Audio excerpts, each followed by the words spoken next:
I'm speaking now to people who are upset, annoyed, angry, disappointed that there's not a huge mass movement of people to overthrow the ruling billionaire plutocracy that's committing such terrible crimes in the United States. I can sympathize with feeling upset and angry and annoyed that way, but I'd like to point out that feeling annoyed and angry and upset and frustrated that way doesn't accomplish anything. We need to figure out what are the obstacles that are presently preventing the growth of a large, massive, egalitarian revolutionary movement, and we need to figure out how to deal with those obstacles, how to overcome them. And as I said in a previous video, it's stupid to make excuses for not trying to do this, which unfortunately a lot of people are making those excuses. They're saying that the people, ordinary people are no good. It's impossible to build a movement, and they rant and rave about that. It accomplishes nothing. Here's the thing. I've been working on this problem for a long time. I've been talking to people on the street, literally thousands of people. I think I know what the lay of the land is. I think I know what the obstacles are to building the massive egalitarian revolutionary movement that really can remove the rich from power, despite the 82nd Airborne Division, by the way, as my article link below here will discuss. It's possible, but it's not easy. It takes a lot of thinking to figure out how. So here are some of the things that I've learned. One, most people would love an egalitarian revolutionary movement when they hear the idea of removing the rich from power to have real, not fake democracy with no rich and no poor. Essentially 90% of the people say that's a good or a great idea. And that includes people who vote for Trump. That includes people who live in conservative New Hampshire, where I've talked to people there. The people who listen to Rush Limbaugh and not NPR.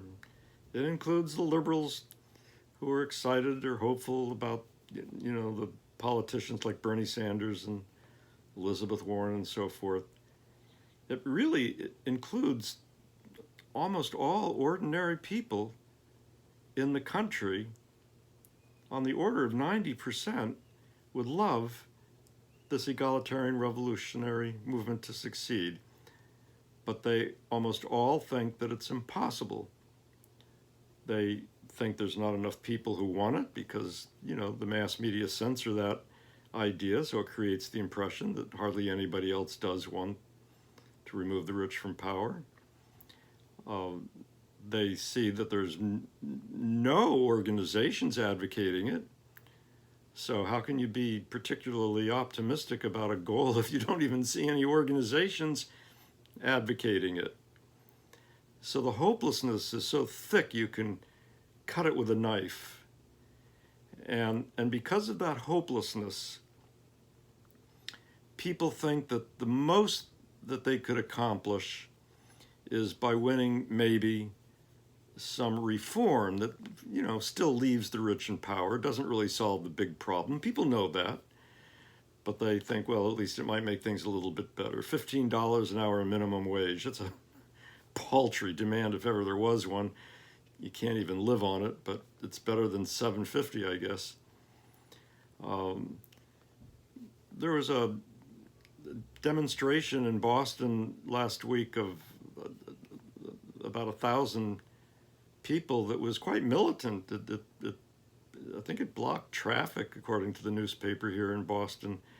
and it was demanding better treatment for the horribly mistreated people at the border who were seeking asylum, and his children are being put in cages and separated from their parents, and terrible things like that. Well, okay, demanding that children not be separated from their parents and put in cages is, of course, it's a very worthy demand, but I mean, it's hardly addressing the fundamental problem that we live in a dictatorship of the rich, and people know that. But the reason that a large number of people went to a very militant demonstration for this really very modest demand is because they thought, well, at least it was such a modest demand, maybe there's a chance that a big demonstration could contribute to winning it. See, people's sights are so low that they're only willing to go to a big demonstration and do something militant if the demand is for such a small reform that they think, well, maybe that militant demonstration, if they go to it, will win it.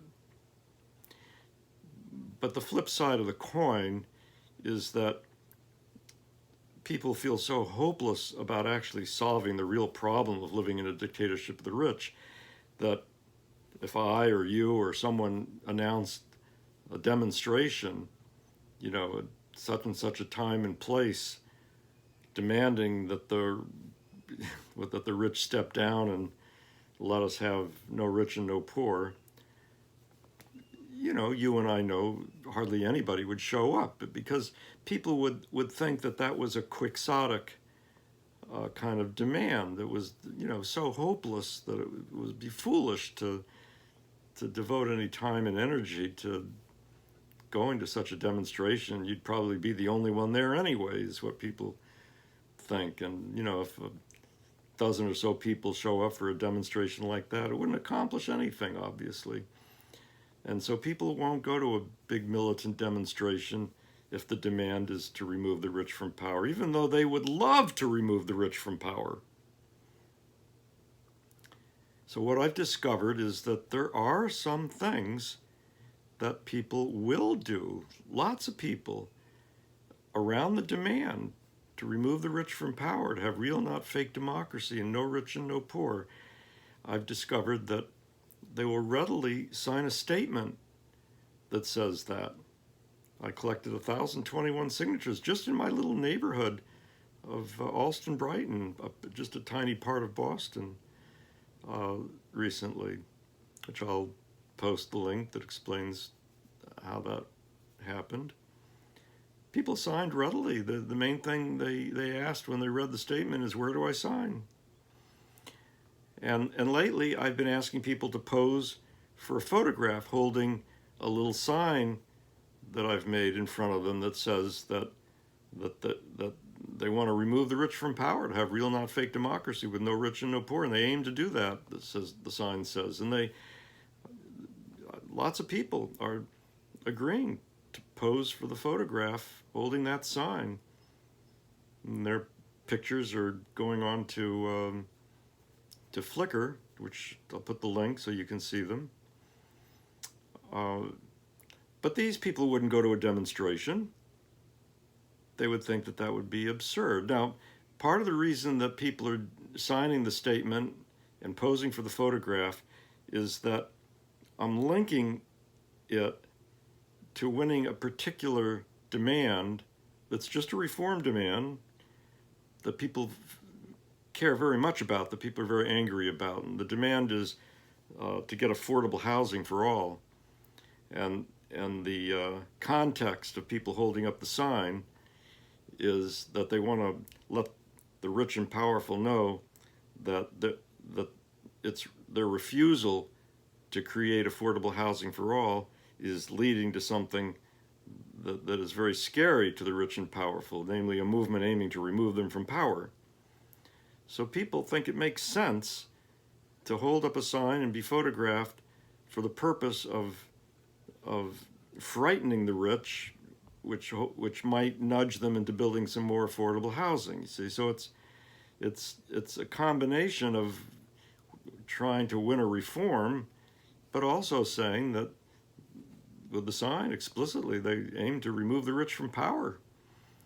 So the statement that I was collecting signatures on did the same kind of thing. It was linked to affordable housing. So the statement that I collected signatures on and the sign that people are posing for a photograph holding, I think of these as baby steps. They're baby steps that are indeed explicitly saying that the goal is to remove the rich from power, to have real, not fake democracy with no rich and no poor. But they're baby steps that people who would never go to a big demonstration are willing to do.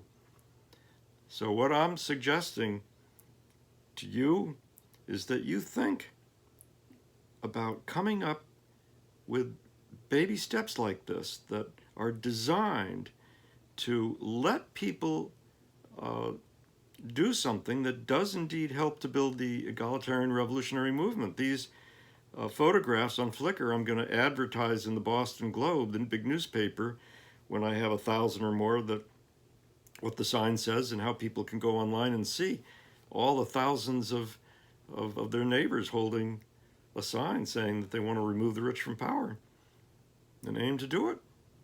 And this will build confidence in the people, the general public who hear about it, and it will indeed create some fear in the hearts of the rich and powerful, and it may indeed make them decide to build some more affordable housing in order to try to calm the waters when they see that the waters are being stirred up with an explicitly egalitarian revolutionary movement.